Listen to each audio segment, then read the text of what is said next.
It's all about the Kaffir lime today.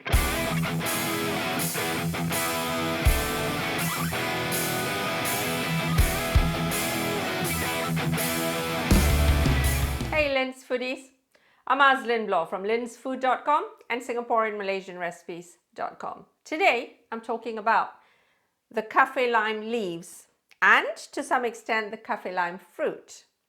If you've been following me a while, you'll know that I grow my own Kaffir limes and have been doing so for donkey's years because I can't live without them. Kaffir lime leaves are easily identifiable by their double leaves.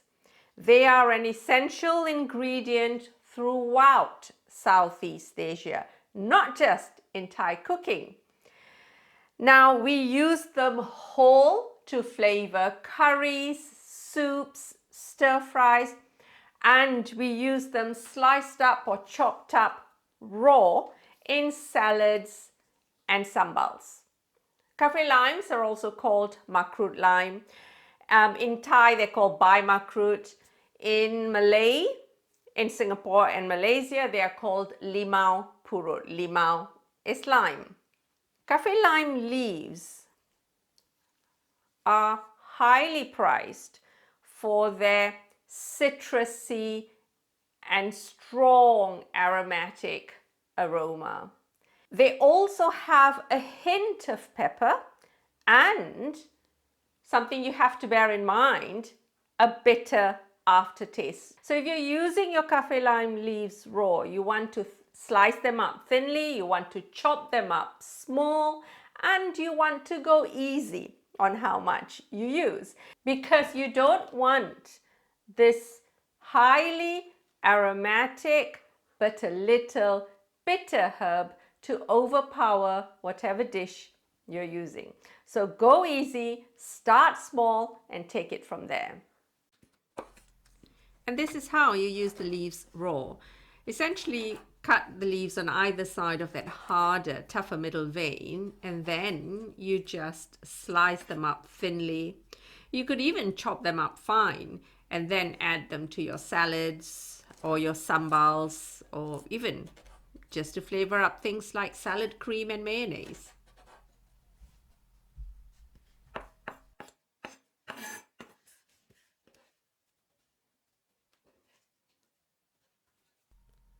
If you're using the leaves whole, just tear on either side of that vein, 1 or 2 tears, and drop it into your stew, your soup, your curries, whatever. This allows the aroma to be released better. Where can you buy Kaffir limes?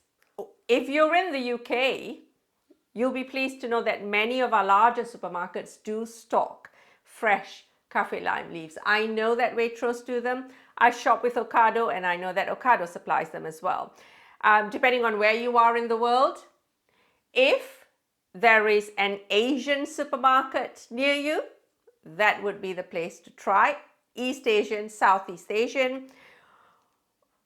Or, as I always say, go online, especially since the world came to a standstill a couple of years ago. So many online sellers have sprung up supplying exotic ingredients. How do you store fresh Kaffir lime leaves? So the best way to store them and ensure their freshness is to freeze any extra that you have. And because my plant is a very happy plant and it grows so much that I struggle to actually use the leaves in time. I tend to cut them off when I'm pruning it twice a year. I cut the leaves off and I freeze them and then try to use them as much as I can so that they don't go to waste. Flavoring vodka is one of my favorite ways of using up my Kaffir lime leaves. So that's your Kaffir lime leaves. What about the fruit, you ask? The Kaffir lime fruit itself is very visibly bumpy. It has lots and lots of bumps on the fruit, and that's how you identify it.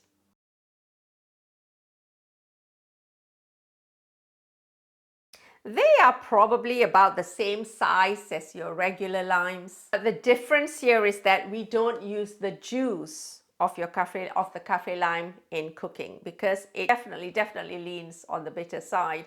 Traditionally, the juice of the Kaffir lime is used for medicinal purposes, in shampoos, in baths. When I was younger, I certainly remember the juice being dropped into baths, chopped up whole Kaffir limes being dropped into the baths as they are, because they're supposed to be nourishing for the skin. For culinary purposes, we use the Kaffir lime zest, or the rind of the fruit itself, without the bitter white pith. Thai curry pastes are always made with the rind of the fruit. So to get it, just zest the fruit as you normally would. Use a knife to thinly slice it off, but you don't want that bitter bit. And you know what I use the zest for? Along with the Kaffir limes, I make infused liqueurs with it. And this is how you zest your Kaffir lime.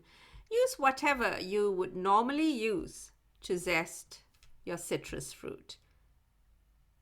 All you want to ensure is that it's a very thin layer.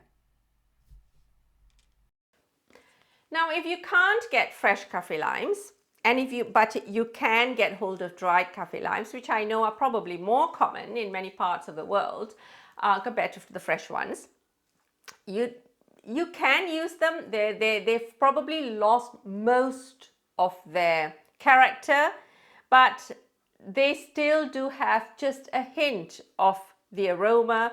So double up, triple the amount of Kaffir lime leaves for your recipe, whatever the amount it calls for. So how can you use Kaffir limes? I use them a whole lot in my kitchen. So specific recipes, I'll give you the links to them. Sayur lemak, which is a coconut-based vegetable curry. I use it in sambal balado, ikan masak tiga rasa, ayam buah keluak, which is a recently published recipe on my Singaporean Malaysian website. So many other ways as mentioned. Just head on over to the Singaporean Malaysian Recipes blog and you'll find a whole host of recipes using Kaffir limes. Now, I also used it as part of the spice paste in rendang roast turkey that I published last year. And that's it. Kaffir limes, how to use them, where to get them, how to store them, and also all about the Kaffir lime fruit. I shall catch you guys with my next video.